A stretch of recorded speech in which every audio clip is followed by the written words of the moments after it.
Millions of Americans are headed home today after celebrating the unofficial last weekend of summer.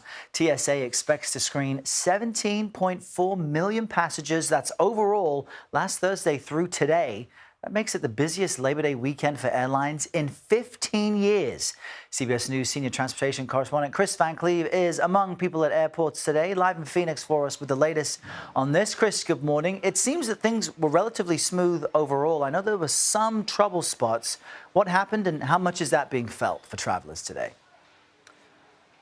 Errol, good morning. Cancellations remained pretty low. What we did see were a series of some travel troubles, though, in the form mainly of delays. The hardest hit area, and this was weather-driven, was in Dallas, home to Dallas-Fort Worth Airport, one of the nation's busiest. That's where you saw nearly 1,000 flights canceled since Thursday, and about 4,000 delays because of the same weather that was flooding streets and really causing headaches there. Newark Airport was struggling with some air traffic control staffing issues on and off throughout the weekend. It resulted in a ground stop for a bit yesterday. That was more a delay maker than a cancellation causer. And even here in the Phoenix area, we saw a very rare occurrence, a weather-related ground stop here at Sky Harbor Airport last night as a fairly substantial dust storm moved through. That delayed hundreds of flights, but very few cancellations. So people were late, perhaps, but got where they were going.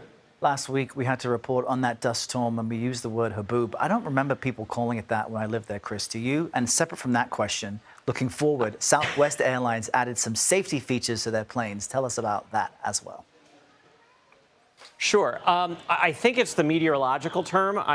Dust storm is what I remember as a kid, but either way, we had one, and it came and it went. And so Southwest, when they take delivery of a new airplane, they do the last sort of the final polish work here in the Phoenix area. We were able to get on board a newly delivered Southwest flight on Friday. It is the first in their fleet that has what's called a secondary cockpit barrier. And this is something that's been mandated since 2018, but delayed and delayed, and in fact won't be fully required until next year on new airplanes. But the idea is to add a second, it's almost like a fence, if you will, like when the pilot comes out of the cockpit and that door is open.